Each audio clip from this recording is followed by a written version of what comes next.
2 days later, inside the Peace Medical Center, Dahlia, who had been unconscious all this time, finally woke up slowly.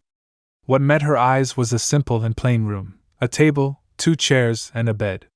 It looked somewhat familiar, like she had been here before. "You're awake?" Just then, Dustin walked in, holding a bowl of porridge made with vegetables and lean meat. Though it was light, to someone who hadn't eaten in 2 days, it was immensely tempting. Her stomach couldn't help but let out a loud growl. "You saved me?" Dahlia asked, a little embarrassed. "You were injured and passed out by the roadside. I picked you up," Dustin replied calmly. "Picked me up?" Dahlia frowned slightly, then suddenly remembered something. She quickly asked, "Oh right! How long was I unconscious? What's happening with the Spanner family now? Are my parents safe?" Her questions came out like a machine gun, leaving Dustin slightly overwhelmed. He patiently explained one by one. "You were unconscious for 2 days and nights. Your family is safe. As for the Spanners, someone set their place on fire." Relieved to hear her family was safe, Dahlia exhaled, but quickly looked stunned. "Set on fire? What happened?" "No one knows exactly. I heard it was a gas leak. The Spanners, 20 or 30 people, all died in the flames," Dustin said. "A gas leak? That's too much of a coincidence," Dahlia said, clearly suspicious. "Evil has its retribution. The Spanners were cruel and did a lot of harm. Ending up like this is just karma," Dustin replied. Dahlia nodded, finally letting go of the tension in her heart. With the Spanner family gone, she didn't have to fear revenge anymore. "All right, stop overthinking. Eat this porridge first." Dustin handed her the bowl of porridge. "Thank you." Starving for 2 days, Dahlia didn't refuse. She took the bowl and happily dug in. The fragrant porridge was quickly finished to the last drop. She looked like she was still craving more, almost licking the bowl. "I'll go get you another bowl." Dustin, reading the moment, went and got another bowl. Without saying a word, Dahlia quickly finished the second bowl as well. As the warm porridge settled in her stomach, she felt warm and deeply comfortable. Though it looked like a simple meal, Dustin had specially prepared it with medicinal herbs. It had excellent effects for recovery. "Full now?" Dustin asked. "Hic." Dahlia accidentally let out a burp. Realizing how unladylike that was, she quickly tried to swallow it back, embarrassed. "Looks like you're full. Then get some rest.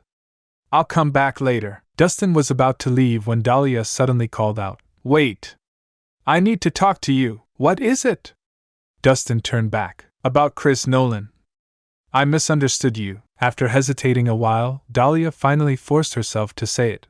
"That guy really wasn't a good person. He sweet-talked us, scammed us out of money. If only we had listened to you back then." "What's going on today?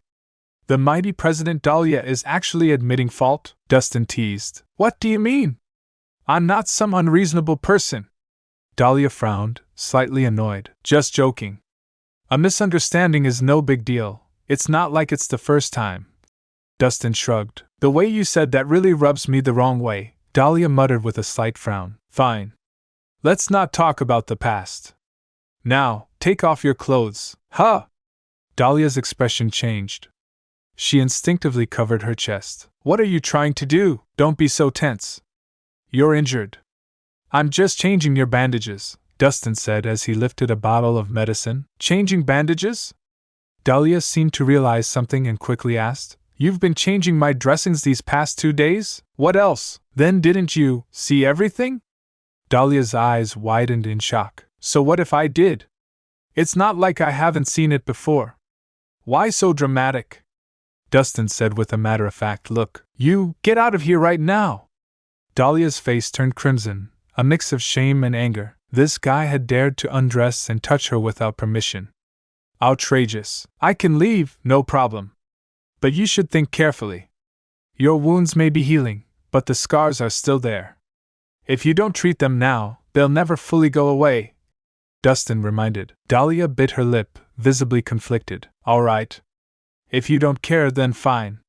Just don't regret it when you see yourself covered in scars," Dustin said, spreading his hands and turning to leave. "Wait." She finally gave in. Vanity is a woman's nature. Even she wasn't immune. Just thinking about scars all over her body made her feel worse than death. "What, changed your mind?" Dustin turned back, amused. Cover your eyes and apply the medicine. Dahlia grabbed a nearby piece of clothing and angrily threw it at Dustin, as if venting her frustration. But when she got a clear look at what she had thrown, she froze. It was her underwear. You have some strange tastes. If you want me to cover my eyes with this, I really can't handle it, Dustin said as he tossed it back. Shut up! Dahlia's face went completely red, ears, neck, and all. Her flushed cheeks looked like ripe peaches, tempting and delicate. All right, I'll just apply it to your back.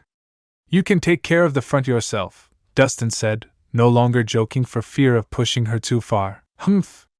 After hesitating for a while, Dahlia finally agreed. Treating her injuries was more important, and she really couldn't reach her back. The back is done, Dustin said after applying the medicine, then casually added, Now let's do your butt. And just can't accept it. This can't be the end yet. You promised to never leave, and now you're gone. Can't believe